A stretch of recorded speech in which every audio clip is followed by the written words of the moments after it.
মোহতারাম হাজরিন, একজন ইমানদারের আমলের সবচেয়ে বড় মৌসুম, সবচেয়ে বড় সিজন, আমল এবং ইবাদতের ভরা বসন্ত হলো রমাদানুল করিম, যেটা আমাদের দোরগোড়ায় উপস্থিত প্রায়।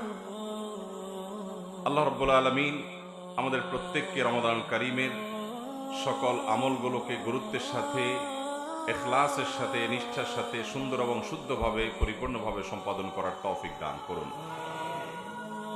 রমাদান মাস হলো 11 মাসের আমলের ঘাটতি পুষিয়ে নেয়ার মাস। বছর জুড়ে আমাদের যে সমস্ত ত্রুটি বিচ্যুতি হয়, সে সবগুলোকে আল্লাহ রাব্বুল আলামিনের কাছে ইস্তেগফার করে, তওবা করে ক্ষমা করিয়ে নেওয়ার মাস।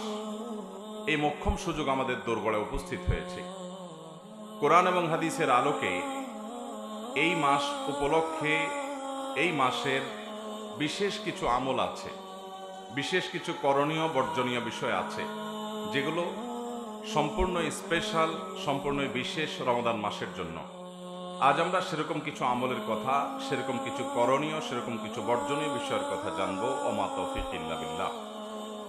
রমাদান উপলক্ষে কোরআন এবং হাদিস ঘেটে আমরা 24টি আমল বের করেছি, 24টি করণীয় কর্মসূচি আমরা বের করেছি, যেগুলো এই মাসকে কেন্দ্র করে একজন ইমানদার, একজন মুসলমানের করা উচিত। তাহলে এই মাসটি আমাদের হবে, এই মাসটি আমাদের অর্জনের মাস হবে, এই মাসটি আমাদের অ্যাচিভমেন্টের মাস হবে, এই মাসটিতে আমরা আমাদের কাঙ্ক্ষিত লক্ষ্যে পৌঁছতে পারবো ইনশাআল্লাহ।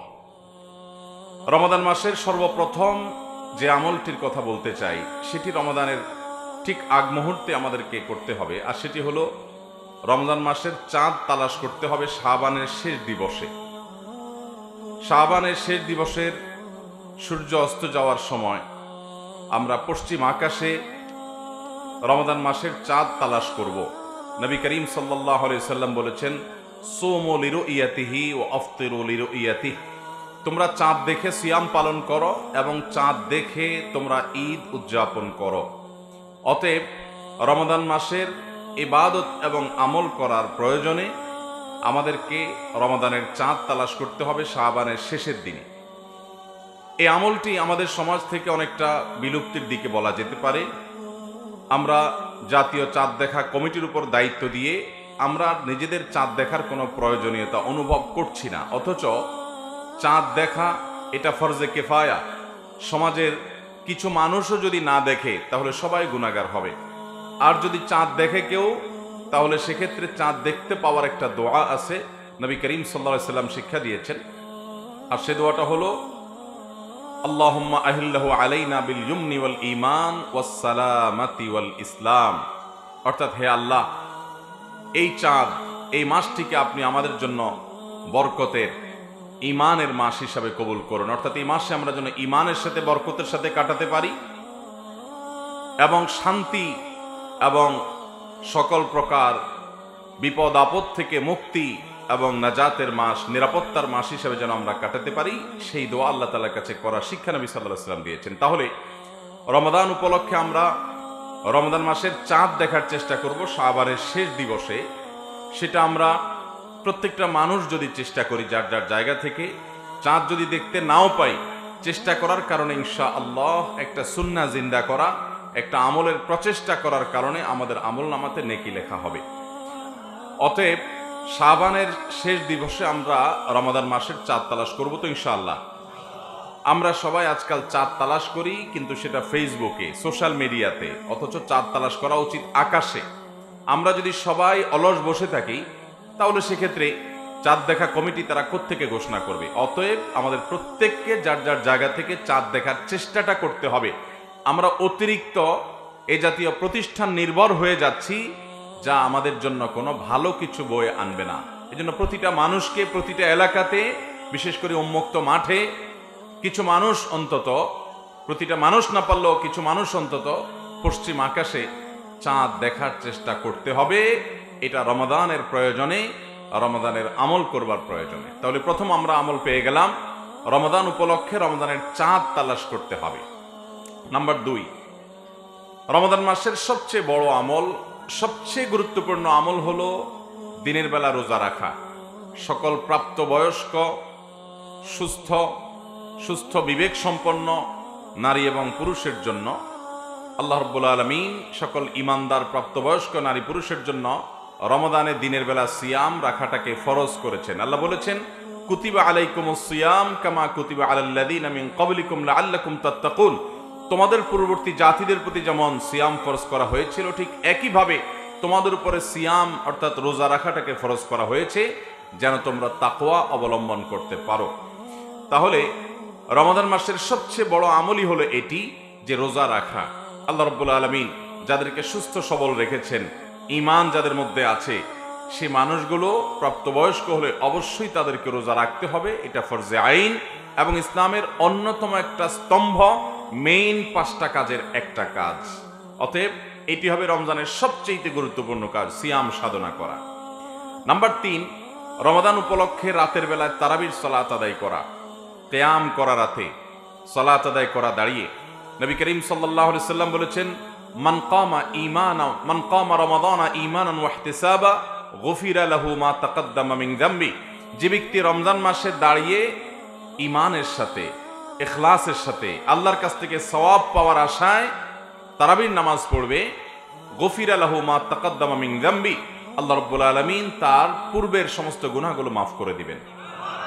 এই জন্য রমাদান মাসে একজন ঈমানদার তারাবির নামাজ পড়বেন। তবে তারাবির নামাজ পড়াটা এটা আমাদের জন্য রোজা রাখার মতো এরকম ফরজ করা হয় নাই, এটা সুন্নাহ। নবী করিম সাল্লাল্লাহু আলাইহি সাল্লাম করেছেন, সাহাবায়ে কেরাম জামাতের সাথে গুরুত্বের সাথে এই তারাবির নামাজ আদায় করেছেন। অতএব তারাবির নামাজ আমাদেরকে আদায় করতে হবে, এটা রমজানের একটা বড় আমল।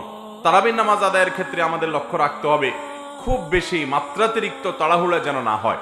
তাড়াহুড়া যদি হয়, হাফেজ সাহেবের তেলাওয়াত যদি আমরা না বুঝি, কোনো কিছু অতিরিক্ত যদি হুলস্থুল করা হয়, তাহলে সেক্ষেত্রে সেই তারাবি কখনো আল্লাহর কাছে আমাদেরকে নৈকট্যপ্রাপ্ত বান্দাদের কাতারে শামিল করবে না। এটা আমাদেরকে উপযুক্ত সওয়াবের উপযুক্ত করবে না।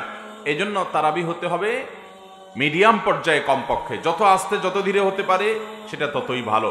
তাড়াহুড়ো কোনো অবস্থাতে করা যাবে না। তাহলে তৃতীয় আমল পেয়ে গেলাম, রমজান মাসে তারাবির নামাজ পড়া। যদি কোনো কারণে কেউ কোনোদিন তারাবি নামাজ পড়তে না পারেন, তাহলেও তাকে রোজা রাখতে হবে এবং তার রোজা হয়ে যাবে। তারাবি পড়তে পারি নাই, সে অজুহাতে রোজা না রাখার কোনো সুযোগ নাই, কারণ রোজা রাখাটা ফরজ আর তারাবির নামাজ পড়াটা হলো সুন্নাত। 4 নম্বর আমল হলো রমজানের রোজা রাখার জন্য সাহারি খাওয়া এবং সাহারিটা একটু দেরিতে খাওয়া। নবী করিম সাল্লাল্লাহু আলাইহি সাল্লাম বলেছেন, তাসাহহারু ফাইন্না ফিস সাহুরি বারাকাহ। তোমরা সাহারি খাও, কারণ সাহারি খাওয়ার মধ্যে বরকত আছে, সাহারির খাবারের মধ্যে কল্যাণ রাখা আছে। এটা আমাদের জন্য কল্যাণ বয়ে আনে আত্মিকভাবে, শারীরিকভাবে, নানা দিক থেকে। এই জন্য খুব বেশি খেতে ইচ্ছা না করলেও সাহারিতে কিছু একটা অন্তত খাওয়া, এটা সুন্নাহ। এবং সাহারি খেতে হয় একটু দেরিতে, একটু বিলম্বে, শেষের দিকে। নবী করিম সাল্লাল্লাহু আলাইহি সাল্লাম রাতের শেষের দিকে সাহারি খাওয়ার জন্য আমাদের উদ্বুদ্ধ করে বলেছেন, এই উম্মত অর্থাৎ মুসলমানরা ততদিন পর্যন্ত কল্যাণের অধিকারী হবে, কল্যাণের মধ্যে থাকতে পারবে যতদিন পর্যন্ত তারা ইফতার তাড়াতাড়ি করবে আর সাহারি দেরিতে করবে। সাহারি দেরিতে করার মানে কি? এর মানে হলো আজানের, ফজরের ওয়াক্ত যে হবে নামাজের, তার মিনিমাম 20-25 মিনিট আগে সাহারি খাওয়া শেষ করা। এটা হলো সুন্নাহ। নবী করিম সাল্লাল্লাহু আলাইহি সাল্লাম সাহারি খেয়ে শেষ করার পর 50টি আয়াত তেলাওয়াত করার মতো সময় রাখতেন। তার মানে এই পরিমাণ গ্যাপ দিতেন যাতে 50 আয়াত তেলাওয়াত করা যায়। আমরা অনেকে শেষ ওয়াক্তে সাহারি খাওয়া সুন্নত এটার মানে বুঝছি যে একেবারে মুয়াজ্জিন আজান দিবে ঠিক তার কয়েক সেকেন্ড আগে খাবার শেষ করা, এটা বোধহয় সুন্নত। এটা ভুল। নবী করিম সাল্লাল্লাহু আলাইহি সাল্লাম একেবারে শেষ মুহূর্ত বলতে আজান দেয় ততক্ষণ পর্যন্ত খেতেন না, বরং তার যথেষ্ট আগে খাবার তিনি খাওয়া শেষ করতেন। যদিও ওয়াক্ত হওয়ার আগ মুহূর্ত পর্যন্ত আপনি খেতে পারেন, কিন্তু নবী সাল্লাল্লাহু আলাইহি সাল্লামের সুন্নাহ হলো যে আপনি কমপক্ষে ওয়াক্ত হওয়ার আগে 50 আয়াত তেলাওয়াত করার মতো সময় গ্যাপ রেখে তারপরে খাবেন। অনেক মুরব্বীরা আছেন এখনো রাত 12টা-1টার দিকে সাহারি খেয়ে ফেলেন। এটা সুন্নাহ নয়। সুন্নাহ হলো দেরিতে, অর্থাৎ ভোর রাতে ফজরের ওয়াক্ত হওয়ার আগে আগে সাহারি খাওয়া, এটা সুন্নাহ। 5 নম্বর আমল হলো ইফতার করা। এবং সেই ইফতার তাড়াতাড়ি করা। ইফতার করা এটা নবী সাল্লাল্লাহু আলাইহি সাল্লামের সুন্নাহ, এবং তাড়াতাড়ি ইফতার করা এটাও তার সুন্নাত। আমরা অনেকে ইফতার করি একটু দেরিতে, আজান হয়ে গেছে, ওয়াক্ত হয়ে গেছে, তারপর অনেকে ইফতার করে না, যে আরো সতর্ক হই, আরো বেশি সময় বসে থাকি। এবং সময় হওয়ার পর ইফতার করলে আমরা অনেকে বলি যে সারাদিন রোজা রেখেছ, সহ্য করতে পারলা, এখনো তো তাড়াহুড়া কি আছে, আর 2-4 মিনিট 10 মিনিট সহ্য করো। আপনার যদি ওয়াক্ত হয়ে যায়, আপনি নিশ্চিত হয়ে যান, তাহলে সেক্ষেত্রে আর সাহারি ইফতার করতে আর দেরি করার কোনো প্রয়োজন নাই। ইফতার বিলম্বে করা, বিশেষ করে চতুর্দিকে অন্ধকার হয়ে যাওয়ার পরে ইফতার করা, এটা শিয়াদের একটা আমল। এটা অন্যান্য অনেক পথভ্রষ্ট মানুষদের আমল। আহলুস সুন্নাহ ওয়াল জামাতের সকল উলামায়ে কেরাম ইফতার তাড়াতাড়ি করাটাকে সুন্নাহ মনে করেন। কারণ নবী করিম সাল্লাল্লাহু আলাইহি ওয়াসাল্লাম বলেছেন, এই উম্মত ততক্ষণ কল্যাণের মধ্যে থাকবে যতদিন পর্যন্ত তারা ইফতারটা সময় হওয়ার পর দেরি করবে না এবং সাহরিটা দেরি করে খাবে। তাহলে সময় মতো ইফতার করে ফেলা, এটা হলো 5 নম্বরের সুন্নাত। 6 নম্বরের সুন্নাত হলো ইফতারে সম্ভব হলে কাঁচা খেজুর খাওয়া। কাঁচা খেজুর না পাওয়া গেলে সাধারণ খেজুর দিয়ে ইফতার করা। আর সাহারিতে বিশেষ করে খেজুর খাওয়া। ইফতারিতে খেজুর খাওয়া এটা তো আমরা জানি, নবী করিম সাল্লাল্লাহু আলাইহি সাল্লাম আদা পাকা আদা কাঁচা খেজুর খাওয়া পছন্দ করতেন ইফতারে। সেটা আমরা না পাইলে কমপক্ষে খেজুর দিয়ে আমরা ইফতার করব, এটা আমরা জানি আলহামদুলিল্লাহ। কিন্তু সাহারিতে যে খেজুর খেতে হয় এটা আমরা অনেকে জানি না। নবী করিম সাল্লাল্লাহু আলাইহি সাল্লাম বলেছেন, নি'মা সাহুরুল মুমিনি আত-তামার, ইমানদারের সবচেয়ে উত্তম সাহারি হলো খেজুর। ইমানদারের সবচেয়ে উত্তম সাহারি কি? খেজুর। এজন্য আপনি সাহারিতে ভাত তরকারি যাই খান না খান, আপনি অন্তত একটা খেজুর হলেও খাওয়ার চেষ্টা করবেন। খেজুরে প্রচুর পরিমাণ খাদ্য শক্তি আছে।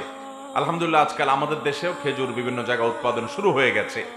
এই খেজুর প্রচুর পরিমাণ খাদ্য শক্তি থাকার কারণে সাহারিতে এবং ইফতারিতে যদি মানুষ সাহারি খায়, খেজুর খায়, তাহলে তার সিয়াম পালন করাটা, রোজা রাখাটা নানা দিক থেকে সহজ হয় এবং তার শরীরে খাদ্যের অভাব মোচনে অনেক বেশি সহায়ক ভূমিকা পালন করে। এজন্য সাহারিতে খেজুর খাওয়া, এই আমলটা আমরা অনেকে জানিও না এবং আমলও করি না। এই আমলটা আমরা জিন্দা করার চেষ্টা করবো ইনশাআল্লাহ। তাহলে 6 নম্বরের আমল হলো রমজান মাসের সাহারিতে ইফতারিতে খেজুর খাওয়া এবং সাহারিতে বিশেষ করে খেজুর খাওয়া। এবং সেটার জন্য নবী সাল্লাল্লাহু আলাইহি ওয়াসাল্লামের ফজিলতপূর্ণ হাদিসও আছে যে সবচেয়ে উত্তম সাহারি ইমানদারের খেজুর। 7 নম্বরের আমল হলো রমাদান উপলক্ষে দোয়া করা। রমাদান মাসের একেবারে বিশেষ কয়েকটা আমলের একটা হলো এটা, বেশি বেশি আল্লাহর কাছে দোয়া করা। কারণ নবী করিম সাল্লাল্লাহু আলাইহি ওয়াসাল্লাম বলেছেন, রোজাদার ব্যক্তির দোয়া আল্লাহ তাআলা ফিরিয়ে দেন না যতক্ষণ পর্যন্ত সে ইফতার না করে। তার মানে এই পুরো দিন ব্যাপী সে যদি রোজা রাখা অবস্থায় দোয়া করে, আল্লাহ সুবহানাহু ওয়া তাআলা সেটা কবুল করেন। এজন্য রোজা অবস্থায় আপনি কাজ করছেন, ডিউটি করছেন, মা বোনরা বাসা বাড়িতে গৃহস্থলী কাজ করছেন, রান্নাবাড়া করছেন, আমরা কলকারখানাতে কাজ করছি অথবা রাস্তাঘাটে হাঁটাচলা করছি, যে অবস্থায় আসি না কেন, আমরা রোজা অবস্থাতে আল্লাহ তাআলার কাছে দোয়া নিবেদন করব, দোয়া পেশ করব। বিশেষ করে ইফতারের আগ মুহূর্তের দোয়া, এটা আরো বেশি দোয়া কবুল হয়। কারণ কোন কোন হাদিসে ইফতারের আগ মুহূর্তে দোয়া করার কথা বলা হয়েছে। এই জন্য একজন রোজাদার গোটা রমজান মাস জুড়ে প্রতিদিন রোজা রেখে আল্লাহর কাছে তার মনের চাওয়াগুলো পেশ করবে। দোয়া করার জন্য সবসময় বসে 2 হাত তুলে আল্লাহর কাছে দোয়া করতে হবে এটা জরুরি না। আপনি হাঁটা চলা করতে করতে, বসে বসে, শুয়ে শুয়ে, এমনকি মনে মনে আল্লাহর সাথে কথা বলতে পারেন, আল্লাহর কাছে নিজের চাওয়াগুলো পেশ করতে পারেন, নিবেদনগুলো পেশ করতে পারেন। এর মাধ্যমেও আপনার দোয়া ইনশাআল্লাহ হবে এবং কবুল হবে। তাহলে 7 নম্বর আমল হলো রমজান মাসে প্রচুর পরিমাণে, বিশেষ করে দিনের বেলা রোজা রাখা অবস্থায় দোয়া করতে থাকা। 8 নম্বর আমল হলো গুনাহ পরিহার করা। এটা রমজানের অনেক বড় আমল। নবী করিম সাল্লাল্লাহু আলাইহি ওয়াসাল্লাম বলেছেন, মান লাম ইয়াদা কাওলা যুরি ওয়াল আমাল বিহি ফালাইসা লিল্লাহি হাজাহ আন ইয়াদা তাআমাহু ওয়া শারাবা। যে ব্যক্তি রমজান মাসে রোজা রেখে মিথ্যা কথা ছাড়ে না, মিথ্যা কথা বলা বন্ধ করে না, এই ব্যক্তির রমজান মাসে উপবাস থাকায় আল্লাহর কোনো ঠেকা পড়ে নাই, তার উপবাস থাকাতে আল্লাহর কোনো লাভ নাই।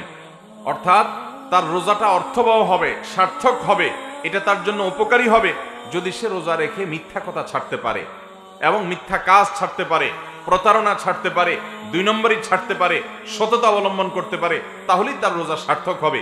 এই জন্য রমাদান মাসে অন্তত বিশেষভাবে, অন্য সময় তো বটেই, রমাদান মাসে স্পেশালি একজন ইমানদার, একজন রোজাদার মানুষ তিনি গুনাহের কাজ করবেন না। রোজা কিন্তু আমাদেরকে এই ট্রেনিংটা সবসময় দেয়। রোজা এটা মূলত সিয়াম শব্দ সেখান থেকে এসছে, সেখান থেকে আমরা বলি রোজা আমাদের এই অঞ্চলে। মূল শব্দটা সিয়াম বা সোম। এই সোম বা সিয়াম শব্দের অর্থ হলো বিরত থাকা। বিরত থাকা কোত্থেকে? পান এবং আহার থেকে। যে পানি অন্য সময় খাওয়া হালাল, রমাদান মাসে সিয়াম রেখে এটা খাওয়া আমাদের জন্য হারাম। তো আল্লাহ রাব্বুল আলামিন যেই মাসে হালাল খাবার পর্যন্ত খাওয়াটাকে দিনের বেলা হারাম করেছেন, সেখানে হারাম কাজ করাটা কত জঘন্য হারাম হবে। এই জন্য ঈমানদার রমাদান মাসে সততার চর্চা করবে। সিয়ামের উদ্দেশ্যই হলো যাতে আমরা তাকওয়া চর্চা করতে পারি। সিয়াম আমাদেরকে কিন্তু বার্তা দেয় যে দেখো, তুমি দিনের বেলায় তোমার হালাল টাকায় কেনা পানি, হালাল টাকায় কেনা খাবার তোমার সামনে আছে, পেটে ক্ষুধা আছে, পিপাসাও আছে, এরপরও তুমি সে খাবার সে পানি পান করছো না, কারণ আল্লাহ নিষেধ করেছেন।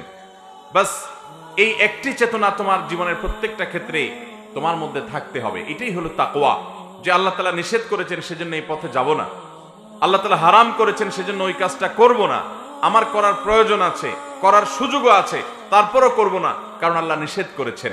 রোজাদার ব্যক্তি রোজা রেখে তিনি একান্ত গোপনে একাকীও পানি খায় না, কোনো কিছু খায় না। কেন? কারণ তিনি জানেন এই রোজাটা তিনি আল্লাহর জন্য রেখেছেন, সে আল্লাহ দেখছেন। অতএব সিয়ামের এই চেতনা আমাদেরকে উদ্বুদ্ধ করে সামগ্রিক জীবনে যেন আমরা আল্লাহর ভয় অন্তরে জাগ্রত করে হারাম থেকে বেঁচে থাকি। এটাই হলো সিয়ামের মূল উদ্দেশ্য। আল্লাহ বলেছেন, কুতিবা আলাইকুমুস সিয়াম কামা কুতিবা আলাল্লাযিনা মিন ক্বাবলিকুম লাআল্লাকুম তাত্তাকুন। তোমাদের উপরে সিয়াম ফরজ করা হয়েছে, তোমাদের পূর্ববর্তীদের উপরে যেভাবে ফরজ করা হয়েছে সেভাবে।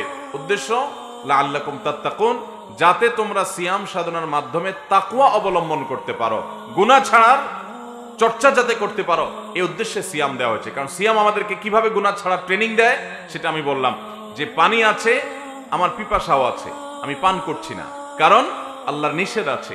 অতএব এখান থেকে আমি ট্রেনিং পাচ্ছি যে আমার জীবনের সব ক্ষেত্রে কোনো হারাম কাজ করার সুযোগ আছে, একান্তে মোবাইলে হারাম জিনিস দেখার সুযোগ আছে, মনে চাচ্ছেও, কিন্তু আমি করব না, কারণ আল্লাহ সেটা হারাম করেছেন।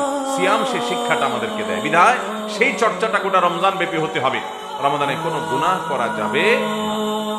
অতএব 8 নম্বরের আমল হলো এটি, যে রমাদান মাসে আমরা বিশেষভাবে মিথ্যা, প্রতারণা এবং যে কোনো গুনাহ, যত রকম গুনাহ আছে, চোখের গুনাহ, কানের গুনাহ, না আমাদের মুখের গুনাহ, যত রকমের গুনাহ আছে, সমস্ত হারাম কাজগুলো আমরা বর্জন করে চলব। 9 নম্বর, বিশেষভাবে একটা গুনাহ আমাদেরকে পরিহার করতে হবে, তা হলো মিথ্যা। যেটা একটু আগে বললাম, নবী করিম সাল্লাল্লাহু আলাইহি সাল্লাম বলেছেন যে মান লাম ইয়াদা কাওলা যুরি ওয়াল আমাল বিহি, যে ব্যক্তি মিথ্যা কথা আর মিথ্যা কাজ ছাড়লো না, ফালাইসা লিল্লাহি হাজাতান আন ইয়াদা তাআমাহু ওয়া শারাবাহু, তাহলে সে রোজা রেখে খাইলো না, পান করলো না, এটাতে আল্লাহর কোনো প্রয়োজন বা ঠেকা পড়ে নাই। অতএব একটা বিশেষ গুনাহ রমজান মাসে কোনো অবস্থাতেই করা যাবে না, সেটা হলো মিথ্যা। মিথ্যা ছাড়া ট্রেনিং রমজানে আমাদেরকে নিতে হবে, সারা বছর যাতে আমরা সত্যবাদিতার চর্চা করতে পারি। এটা হলো রমজানের স্পেশাল আমল। 10 নম্বর আমল হলো রমাদান উপলক্ষে ঝগড়াঝাটি, এটা পরিহার করতে হবে। অন্য সময় তো বাদ দেব, রমাদান মাসে বিশেষভাবে ঝগড়াঝাটি করা যাবে না। নবী করিম সাল্লাল্লাহু আলাইহি সাল্লাম বলেছেন, কেউ যদি রমজান মাসে রোজা রাখে, কারোর সাথে তার কথা কাটাকাটি তৈরি হয়, কেউ যদি তার সাথে ঝগড়া করা শুরু করে, সে যেন ওই ব্যক্তিকে বলে দেয়, ইন্নী সায়েম, ঝগড়ার জবাব আমি দিতে পারি, তোমার ঝগড়ার জবাবে বহুত কিছু বলার আছে আমার, কিন্তু আমি রোজাদার, সেজন্য আমি তোমাকে কিছু বলতে পারলাম না। সেখান থেকে সে সবর করে সরে যাবে। রোজাদার সে কারোর সাথে ঝগড়া লিপ্ত হবে না। অতএব এটি হলো বিশেষভাবে পরিহার্য বিষয়, রমজান উপলক্ষে আমাদেরকে পরিত্যাগ করতে হবে যে আমরা ঝগড়া করব না। 10 নম্বর আমল। 11 নম্বর আমল হলো রোজাদারকে ইফতার করানো। নবী করিম সাল্লাল্লাহু আলাইহি সাল্লাম বলেছেন, মান ফাত্তারা সায়েমান, যদি কোনো ব্যক্তি কাউকে, কোন রোজাদারকে ইফতার করায়, কানা লাহু মিসলু আজরিহি মিন গায়রি আন ইউনকাসা মিন আজরিহি শাইআ, তাহলে রোজাদার রোজা রেখে যে পরিমাণ সওয়াব পাইছে তারটা তো তিনি পাবেনই, অতিরিক্ত হিসাবে যে আল্লাহর বান্দা কাউকে ইফতার করাইছে, আল্লাহ তাআলা তাকে সমপরিমাণ সওয়াব দান করবেন।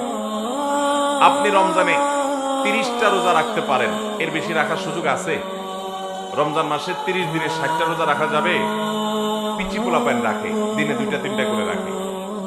কিন্তু একজন প্রাপ্তবয়স্ক মানুষ রমজানে 30টা বেশি রোজা রাখার সুযোগ কিন্তু আমরা যদি চাই রমজানে আমি 60টা রোজার সওয়াব আমল নামায় লেখাবো, সেই সুযোগ আছে।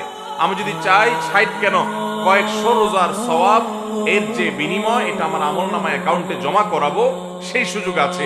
আর সেটা হলো কাউকে ইফতার করার মাধ্যমে। আপনি করে একজন রোজাদারকে ইফতার করালেন, বিশেষ করে আপনার আশেপাশে অনেক গরিব অভাবী মানুষ আছে, আপনি তাদের বাসা রমজান ইফতারের জন্য কিছু খাবার কিনে পাঠিয়ে দিলেন সারা মাসের জন্য, অথবা একদিনের জন্য আপনি ইফতার পাঠিয়ে দিলেন, অথবা একজন রোজাদারকে ডেকে এনে আপনি ইফতার করালেন, তাহলে আপনার রোজাটা কবুল হবে কি হবে না আল্লাহ তাআলা ভালো জানেন। কিন্তু ওই আল্লাহর বান্দাকে যে আপনি ইফতার করালেন, আপনি একটি পূর্ণাঙ্গ রোজা আদায় করার সওয়াব আপনার অ্যাকাউন্টে পেয়ে যাবেন। বিশেষ করে শহর অঞ্চলে আপনার রাস্তাঘাটে ইফতারের সময় মানুষ অনেক ভিড়ের মধ্যে, জ্যামের মধ্যে আটকা পড়ে।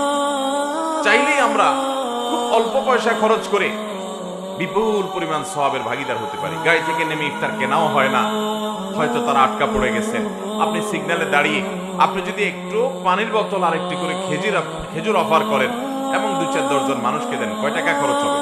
কিন্তু বিপুল পরিমাণ সওয়াব পাওয়ার সুযোগ আছে।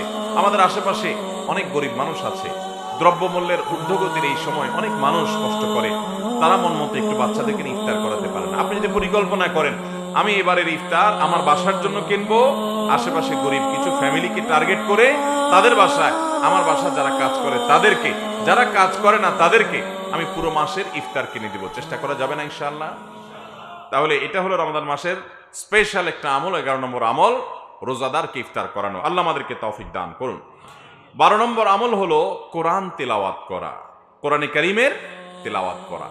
নবী করিম সাল্লাল্লাহু আলাইহি সাল্লামের প্রতি আল্লাহ কোরআন নাজিল করেছেন রমজান মাসে। রমজান মাসের পরিচয় দিতে গিয়েই আল্লাহ বলেছেন শাহরু রমাদান আল্লাযী উনজিলা ফীহিল কোরআন। রমজান মাসটাই হলো এমন মাস যে মাসে কোরআন নাজিল করা হয়েছে। কোরআন অবতরণের জন্য এই মাসটাকে আল্লাহ নির্বাচন করেছেন। অতএব এই মাসটির সাথে কোরআনের সম্পর্ক সুনিবিড়। এই জন্য এই মাসে বেশি বেশি কোরআন তেলাওয়াত করা, এটা নবী করিম সাল্লাল্লাহু আলাইহি সাল্লামের যেমন আমল ছিল, সাহাবায়ে কিরামের আমল ছিল, ইসলামের ইতিহাসের সোনালী যুগের পূর্বসূরি মনীষীদের আমল ছিল। বেশি বেশি করে আমরা রমজান মাসে কোরআন তেলাওয়াত করব ইনশাআল্লাহ। রমজান মাসে আপনি কোরআন শুরু থেকে শেষ পর্যন্ত একবার পড়ে শেষ করেন, ভালো। কোনো কারণে পড়তে শেষ করতে পারেন নাই পড়ে, আপনি প্রতিদিন একটু একটু করে অন্তত পড়েন। সারা বছর পারেন না, অন্তত রমজান মাসে পড়েন। শুধু তারাবিতে শুনেন, সেটার উপর ভরসা করে বসে না থেকে একটু একটু করে কোরআন তেলাওয়াত শুরু করেন। চেষ্টা করব না ইনশাআল্লাহ? আপনি প্রতিদিন 1 পৃষ্ঠা করে 2 পৃষ্ঠা করে অন্তত সুন্দর করে শুদ্ধ করে পড়ার চেষ্টা করেন, শেখার চেষ্টা করেন এবং বুঝে বুঝে অর্থ সহকারে জানার চেষ্টা করেন। কোরআনের দর্স এবং তাফসীর মসজিদগুলোতে চালু করেন এবং সেগুলোতে আপনি বসেন, আল্লাহ কি বলেছেন জানার চেষ্টা করেন। কোরআন নাজিলের মাসে কোরআনের সান্নিধ্যে আমাদেরকে আসতে হবে, এটা বিশেষ আমল রমজান মাসে। 12 নম্বর আমল। 13 নম্বর আমল হলো কোরআনে কারীম শোনানো। আমরা তেলাওয়াতটা সবাই করি, কিন্তু শোনানোটা, এই আমলটা আমরা অনেকেই করি না বা জানি না। নবী করিম সাল্লাল্লাহু আলাইহি সাল্লাম রমজান মাস আসলে জিবরিলের সাথে কোরআন শোনাশুনি করতেন। ফেরেশতা জিবরিল আসতেন, তাকে তেলাওয়াত করে শোনাতেন, তিনি তেলাওয়াত করে জিবরিলকে শোনাতেন। তো এই যে কোরআনে কারীমের তেলাওয়াতের পাশাপাশি কাউকে শোনানো বা পরস্পরের সাথে শোনাশুনি করা, এটাও রমজান মাসের একটা বিশেষ গুরুত্বপূর্ণ আমল। চেষ্টা করবো তো ইনশাআল্লাহ?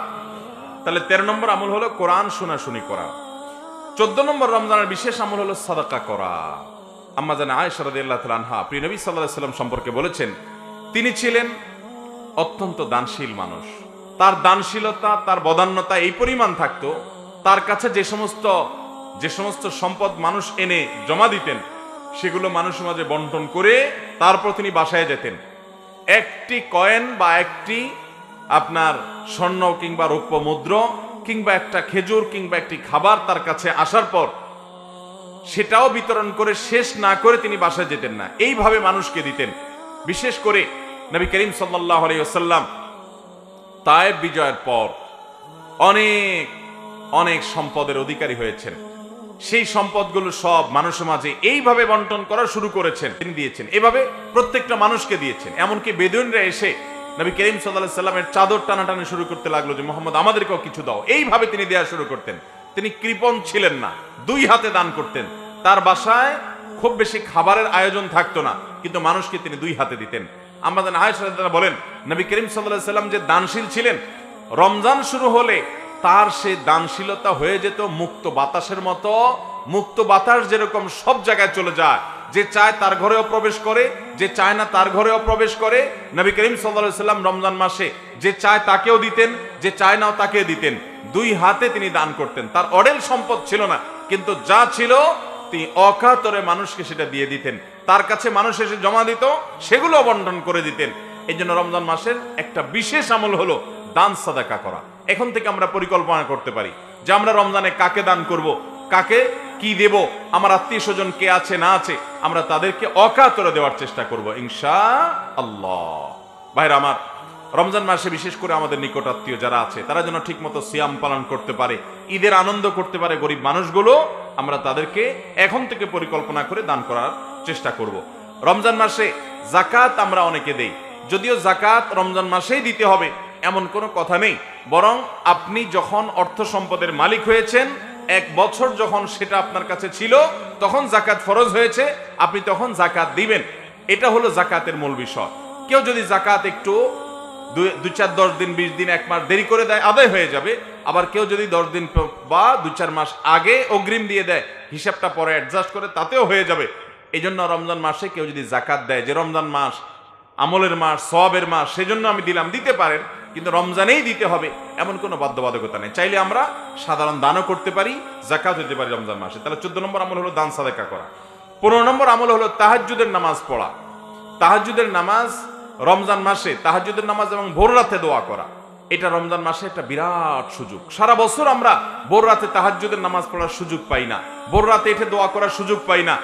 সারা দিন এবং রাত 24 ঘন্টার মধ্যে দোয়ার জন্য সবচেয়ে আদর্শ সময়, আল্লাহ রাব্বুল আলামিনকে সবচেয়ে কাছে পাবেন আপনি ভোর রাতে।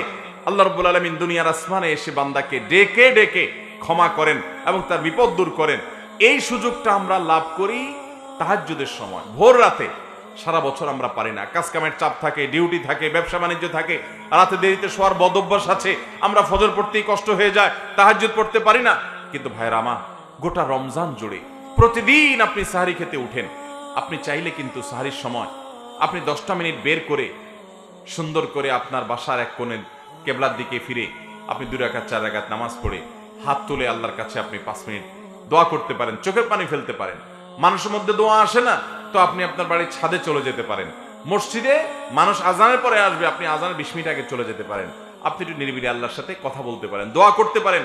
আমরা বড় হতভাগা, আল্লাহর কাছে চাইতে জানি না। এটা চাওয়ার মাস আসতেছে ভাই, এবং চাওয়ার জন্য সবচেয়ে মোক্ষম সময় হলো সাহারির সময়টা।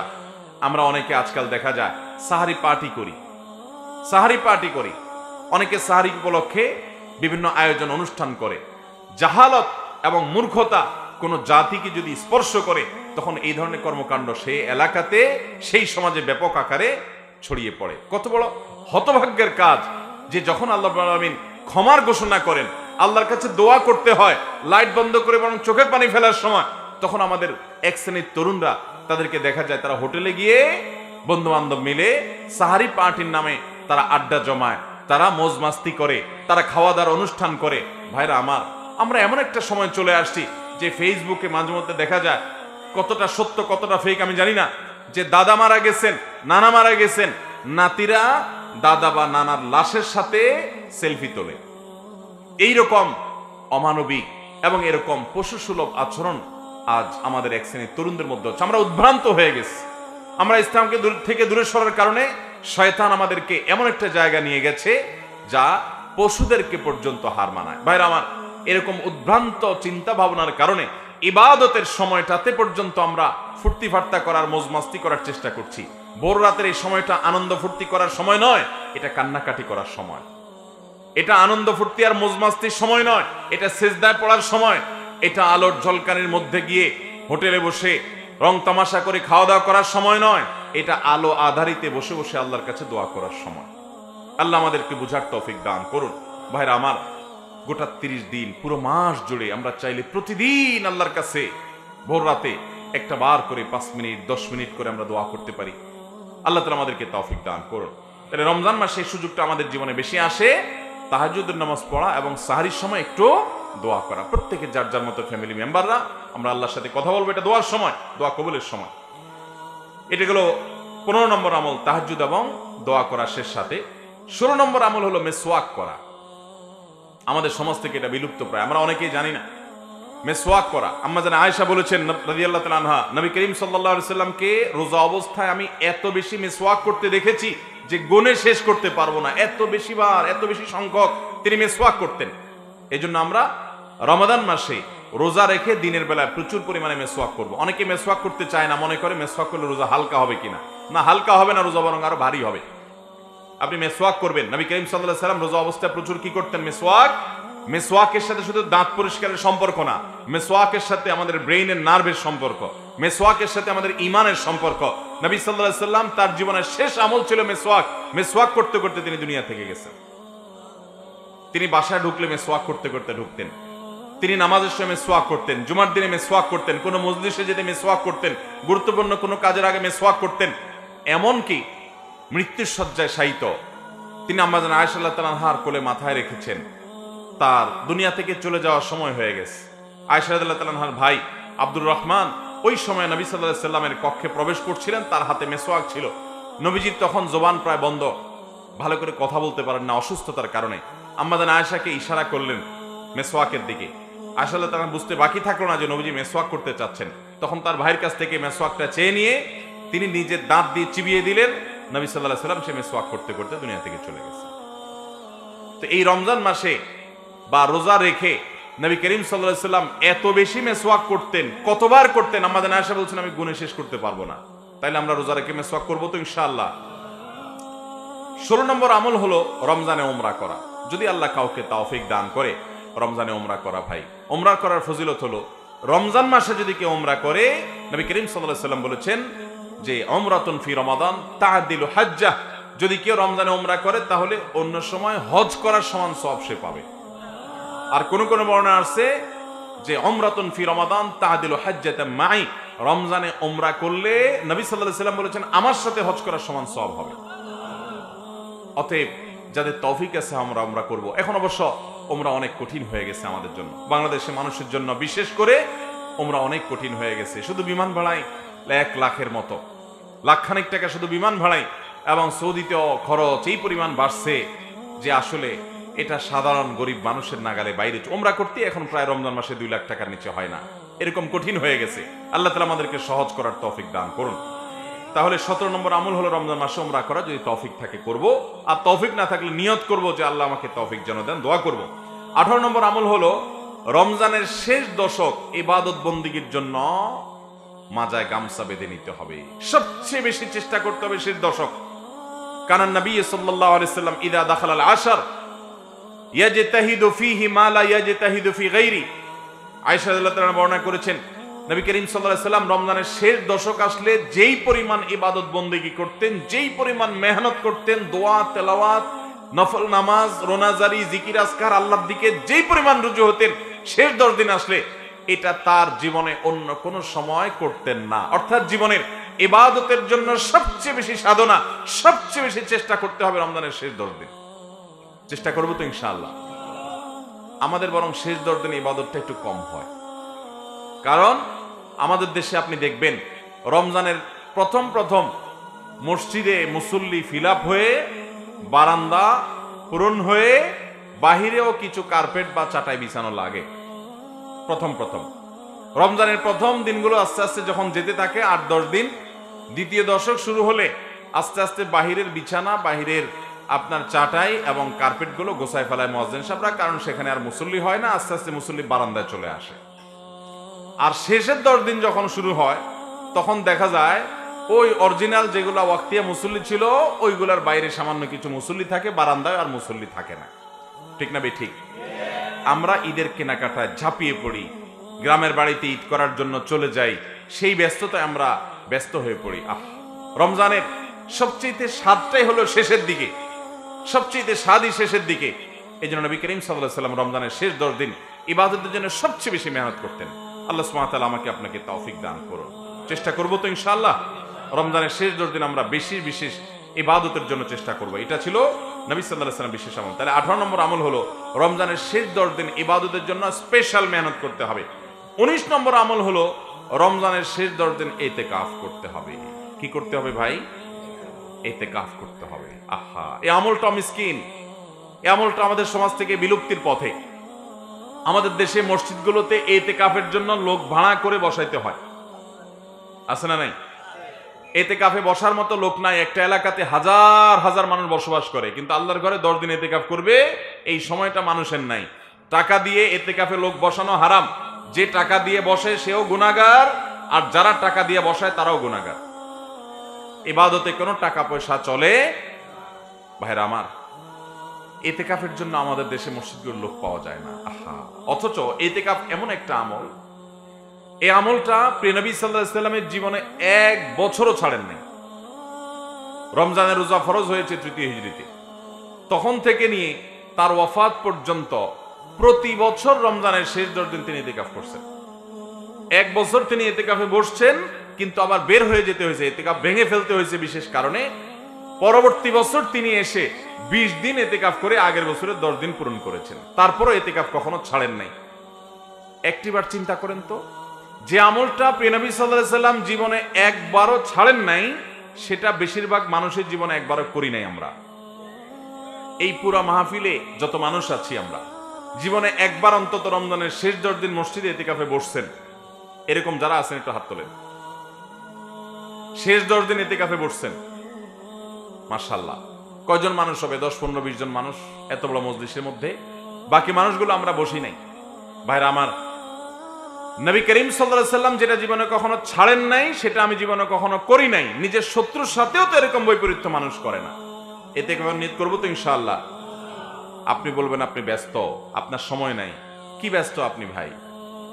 আপনার যদি মালাকুল মউত এখন হাজির হয়ে যায়, আপনি যদি বলেন যে আমি একটু ব্যস্ত, আসি পরে আসেন, কোনো কাহিনী চলবে? ভাইরা আমার, প্রিয় নবী সাল্লাল্লাহু আলাইহি ওয়াসাল্লামের চেয়ে বেশি ব্যস্ত আপনি।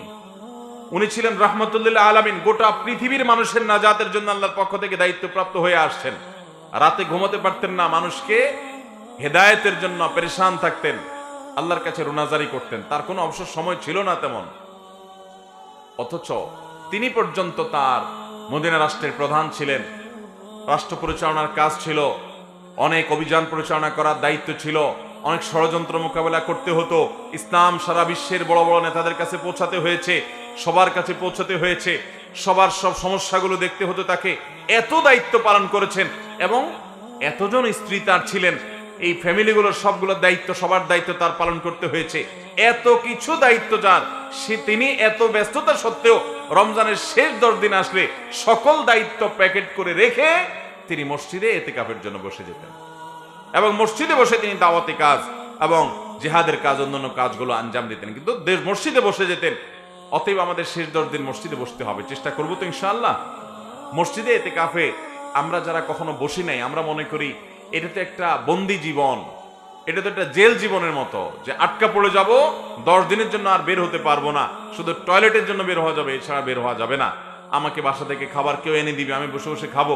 10 দিন এখানে বন্দি থাকলে আমার বোরিং ফিল হবে, আমি কিভাবে সময় কাটাবো? ভাইরা আমার, যারা ইতিকাফে বসেন নাই তারা ইতিকাফের স্বাদ সম্পর্কে বলতে পারবেন না।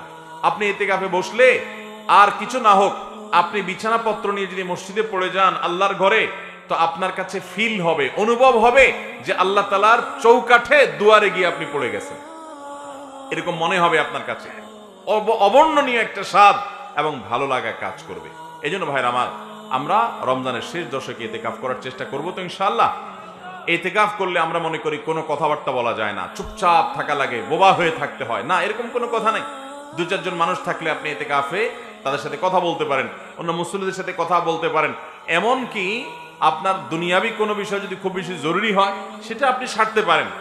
র্যান্ডমলি আপনি সেখানে বসে দুনিয়ার কাজ করবেন না, সেখানে বসে ইবাদতবন্দি করবেন, কিন্তু কোনো জরুরি কাজ থাকলে সেটা আপনি ওখানে বসে সারতে পারেন। আর এমনিতে সাধারণ কথাবার্তা বলাতে কোনো অসুবিধা নেই। আমরা মনে করি যে না, ওখানে বোধহয় রোবটের মতো থাকতে হবে। অতএব আমরা ইতিকাফ করার নিয়ত করবো তো ইনশাআল্লাহ। তাহলে 19 নম্বর আমল হলো রমজানের শেষ 10 দিন ইতিকাফ করা। 20 নম্বর আমল হলো লাইলাতুল কদরে। রমজানের শেষ দশকের প্রতিটা রাতেই লাইলাতুল কদর হতে পারে। বেজোড় রাতগুলোতে হওয়ার সম্ভাবনা আরো বেশি, 21, 23, 25, 27, 29 রাতগুলোতে নবী সাল্লাল্লাহু আলাইহি ওয়াসাল্লাম বলেছেন যে তোমরা রমজানের শেষ দশকের বেজোড় রাতে লাইলাতুল কদর তালাশ করো। অতএব লাইলাতুল কদর পাওয়ার উদ্দেশ্যে সেই রাতগুলোতে বিশেষভাবে একটা দোয়া পাঠ করা, এটা হলো 20 নম্বরের আমল। সে দোয়াটা কি? দোয়াটা হলো আল্লাহুম্মা ইন্নাকা আফুউন তুহিব্বুল আফওয়া ফাআফু আন্না। আল্লাহ আপনি ক্ষমাশীল, আপনি ক্ষমা করতে পছন্দ করেন, অতএব আমাদেরকে ক্ষমা করেন। এই দোয়াটা আমরা শেষ দশকে বেশি বেশি করে পড়বো ইনশাআল্লাহ। এটি একটি গুরুত্বপূর্ণ আমল রমজানের শেষ দশকের, বিশেষ করে বেজোড় রাতগুলোর এবং শবে কদরের, লাইলাতুল কদরের 20 নম্বর আমল। 21 নম্বর আমল হলো ইফতারের সময় একটি দোয়া নবী সাল্লাল্লাহু আলাইহি ওয়াসাল্লাম পড়তেন, সেই দোয়াটা পাঠ করা। ইফতারের সময় আমরা পড়বো, ইফতার করার পর বিসমিল্লাহ বলে ইফতার করব, ইফতার করার পর দোয়া পড়বো। ইফতারের আগে অনেকে পড়ে, এটা ইফতারের আগে পড়ার দোয়া না, এটা হলো ইফতার করার পরের দোয়া। বিসমিল্লাহ বলে ইফতার শুরু করবেন, এরপর ইফতারের দোয়াটা পড়বেন, যাহাবাজ জামা ওয়াবতাল্লাতিল উরুক ওয়া সাবাতাল আজরু ইনশাআল্লাহ। এটার একটা দোয়া। আবার বলছি, যাহাবাজ জামা এর মানে হলো যে আমার পিপাসা দূর হয়ে গেছে, ওয়াবতাল্লাতিল উরুক এবং আমার শিরা উপশিরা এগুলো সবগুলো ভিজেছে, অর্থাৎ এগুলোতে পানি পৌঁছেছে, শীতল হয়েছে, ওয়া সাবাতাল আজরু ইনশাআল্লাহ, এবং আল্লাহ চাইলে এই রোজার বিনিময় আল্লাহর কাছে সাব্যস্ত হয়ে গেছে, জমা হয়ে গেছে। এটা হলো ইফতারের দোয়া, নবী সাল্লাল্লাহু আলাইহি ওয়াসাল্লাম এটা পড়তেন।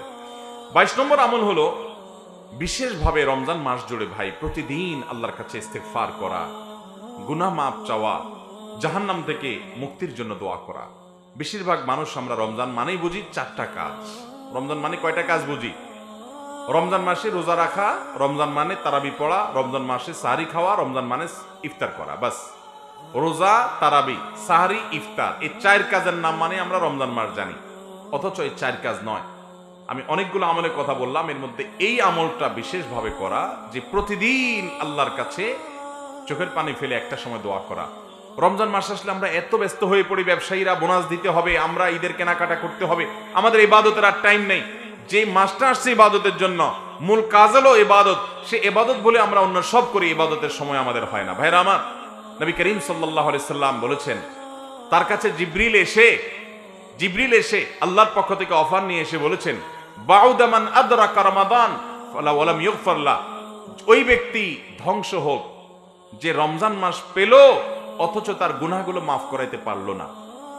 এটা অফারের মাস, সারা জীবনের গুনাহ মাফ করাইতে চাইলে এটা সবচেয়ে বড় সুযোগ। অনুতপ্ত হয়ে, লজ্জিত হয়ে আল্লাহর কাছে চোখের পানি ফেলে 2 হাত তুলে দোয়া করা, আল্লাহ আপনি মাফ করে দেন, আমি আর অপরাধ করব না, আমার আগের সবগুলো হিসাব আপনি পরিষ্কার করে দেন, সবগুলো অপরাধ আপনি ডিলিট করে দেন, গুনাহ হিসাব সব আপনি মুছে দেন। আল্লাহর কাছে দোয়া করে চোখের পানি ফেলে যদি আমরা নিবেদন করতে পারি, দোয়া করতে পারি, ইনশাআল্লাহ আল্লাহ তাআলা মাফ করবেন। নবী সাল্লাল্লাহু আলাইহি ওয়াসাল্লাম বলেছেন, ওয়ালিল্লাহি উতাকাউ মিনান নার ওয়া যালিকা কুল্লু লাইলা, রমজানের প্রতি রাতে আল্লাহ তাআলা বহু মানুষকে জাহান্নাম থেকে মুক্ত এই পরওয়ানা ঘোষণা দিতে থাকেন, যে অমুক জাহান্নাম থেকে মুক্ত, অমুক জাহান্নাম থেকে মুক্ত। এই মুক্তির জন্য দোয়া করতে হবে, চোখের পানি ফেলতে হবে, উঠতে বসতে চলতে মনে রাখতে হবে যে আল্লাহ তাআলা প্রতি রাত প্রতিদিন রমজানে অনেক মানুষকে মাফ করে, আল্লাহ আমাকে তাদের কাতারে শামিল করে দেন, সে তালিকা আমাকে ঢুকাই দেন। দোয়া করবো তো ইনশাআল্লাহ ভাইরা আমার। তাহলে রমজানে বিশেষভাবে 22 নম্বর আমল হলো বেশি বেশি আল্লাহর কাছে ইস্তেগফার করা, জাহান্নাম থেকে মুক্তির জন্য দোয়া করা। সেটা ইফতারের আগে করতে পারেন, ওই যে সাহরির সময় উঠে বিশেষভাবে করতে পারেন, তারাবি নামাজের ফাঁকে ফাঁকে করতে পারেন, বিভিন্ন সুযোগ করতে পারেন, চেষ্টা করবো তো ইনশাআল্লাহ। 23 নম্বর আমল হলো যে কোনো সাধারণ আমলগুলো রমজান মাসে একটু বেশি পরিমাণে করা, নফল নামাজ, নফল জিকির, সুন্নাহ মাসনুন জিকির গুলা, দোয়া গুলা এই মাসে বিশেষ গুরুত্বের সাথে করা, কারণ এটা আমলের মাস। এ মাস যখন শুরু হয় আল্লাহর পক্ষ থেকে একজন ঘোষক এসে ঘোষণা দেয়, ইয়া বাগিয়াল খায়রে আকবিল, হে ওই সমস্ত লোক যারা ভালো কিছু করতে চাও তারা সামনে আগাও, এটা ভালো কিছু করার মাস। এই জন্য ভালো আমলগুলো করার জন্য প্রতিজ্ঞাবদ্ধ হওয়া এবং বেশি বেশি নেক আমল করা, সাধারণ নেক আমলগুলো। 24 নম্বর এবং সর্বশেষ আমল হলো ফিতরা আদায় করা। এটা রমজানের একেবারে শেষের দিকে, ঈদের চাঁদ ওঠার আগে 1-2 দিন আগেও দেওয়া যায়, তবে ঈদের চাঁদ ওঠার পর থেকে নিয়ে ঈদের নামাজের আগ পর্যন্ত এই সময়ের মধ্যে ফিতরা দিতে হয়। ফিতরা দেওয়া মানে হলো 2টা উদ্দেশ্য। এর একটা হলো নবী করিম সাল্লাল্লাহু আলাইহি সাল্লাম বলেছেন, যাকাতুল ফিত্রে তোহরাতুন লিস-সাইমি মিনাল লাগবি ওয়ার রাফাস ওয়া তু'মাতুন লিল মাসাকিন। ফিতরা এটা হলো রোজাদারের রোজা রাখতে গিয়ে যে কিছু বেহুদা কথা বলে ফেলেছে, কিছু ভুল ত্রুটি হয়ে গেছে, ওইগুলো থেকে রোজাকে রিফাইন করার জন্য, পরিচ্ছন্ন করার জন্য, রোজাকে ফ্রেশ করার জন্য, ত্রুটিমুক্ত করার জন্য এই ফিতরার ভূমিকা রাখে।